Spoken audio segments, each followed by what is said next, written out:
Hopefully at this point you're sort of developing and deploying a good understanding of memory. And within this session, I want to specifically focus on how one might go about improving memory. And this often encourages us to sort of shift to what we might call the coaching role, or kind of like that. You can apply these things to yourself, of course, but I often think about these particular points when we think about sharing information with others, whether that be through guidance, whether that be through feedback, whether that be through one learning theory, methodology or another, whether it's through one practice type and methodology or another. Anyway, with all that in mind, I want you to think about the following points in terms of causing the memory of movements and the storage of motor programs to be more effective. So first of all, a super simple point, and we'll apply it to various different examples from the ones we've got here, is practice. I mean, that is not a sort of a difficult point for us to consider. If we want the memory trace to be better, faster retrieved, broader, we practice. But that practice has to have certain characteristics. First of all, it needs to be purposeful. If we go to practice and do something which is very, very simple, just repetitive, not challenging us, then that practice is not necessarily going to improve that memory, right? We need to be, for the appropriate amount of time, encouraging ourselves and those we are coaching out of comfort zone. Okay, that is what will cause the memory trace to be broadened and to be retrieved more efficiently. Therefore, practice needs to be challenging. Now, I also want to talk to you about coaching points. And these things combine. This is still part of practice, but coaching points. I want you to think about coaching points that someone might give you, or you might give someone else. When we are coaching, we must avoid giving conflicting coaching points. Conflicting, and I'll call them CPs. Conflicting coaching points. So imagine, for example, this is a really, really crude example, but imagine, for example, we were coaching this high jumper and we said to her in session 1, I want you to take up on your left foot, and then in session 2 we said, what you're doing, you should be taking off on your right foot. Clearly that's a very sort of vulgar expression of this, but in that sense you could see how that could lead to a poorer memory trace of the correct movement. Very, very simple. For example, I'll give you another very crude example. Grip the bat tightly or less tightly. We want to be given consistent rather than conflicting information over. The other thing that we want to be doing as well is we want to be thinking about the idea of linking new and old learning. So we want to link new learning to old. Okay, so this is really going to help with both proactive and retroactive transfer.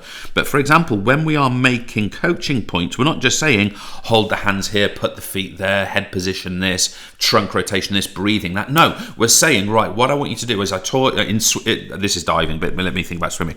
In swimming, I taught you the arm action last week. Now I want to start bringing in the breathing and how that links to the arm action on the front crawl technique, for example. That is linking new learning to old learning. That helps the storage of memory as we go through that. And there's a couple of ways to do that in particularly, folks, okay? So way number 1, you might want to be thinking about progressive part practice. Of course, if we learn a movement in sort of a sequence and we do things and we build on the previous step, then of course those things are linked generally. But we can also use the concept of association. Now, you will have come across this if you've studied this lesson already, you might not have, but you would have come across this in sort of conditioning and operant conditioning. We can associate one stimulus with one response. We can associate one scenario with what the expected outcome would be. So that's how we link new and old learning together. Now, another point which really leads on naturally from there is we want to look at the idea of organisation. We need to organise our coaching, our expected learning of our participants, and we want to make coaching points sequential. Okay, so again, another point on coaching points, make coaching points sequential. So, for example, let's take our BATS person here. If the first thing they need to do is to get into sort of the preparation stance, we're going to coach that first before we go into the actual execution of the swing. We organise the delivery of our coaching points into the actual chronological stages of the performance itself. I just want to throw in again, we've sort of talked about this, we want to talk about chaining. Okay, chaining is exactly what I said down here, progressive part practice, especially for complex skills, link things together. I also want to talk to you about chunking. Great word. I've always felt that there should be a chocolate bar called Chunky. But anyway, there was Yorkie. They were good, weren't they? Anyway, chunking. With chunking, what we want to do is we want to make sure that information is manageable. And what I mean by this is we'll often only do, for example, 2 coaching points at a time. Okay, so times 2 coaching points only, for example.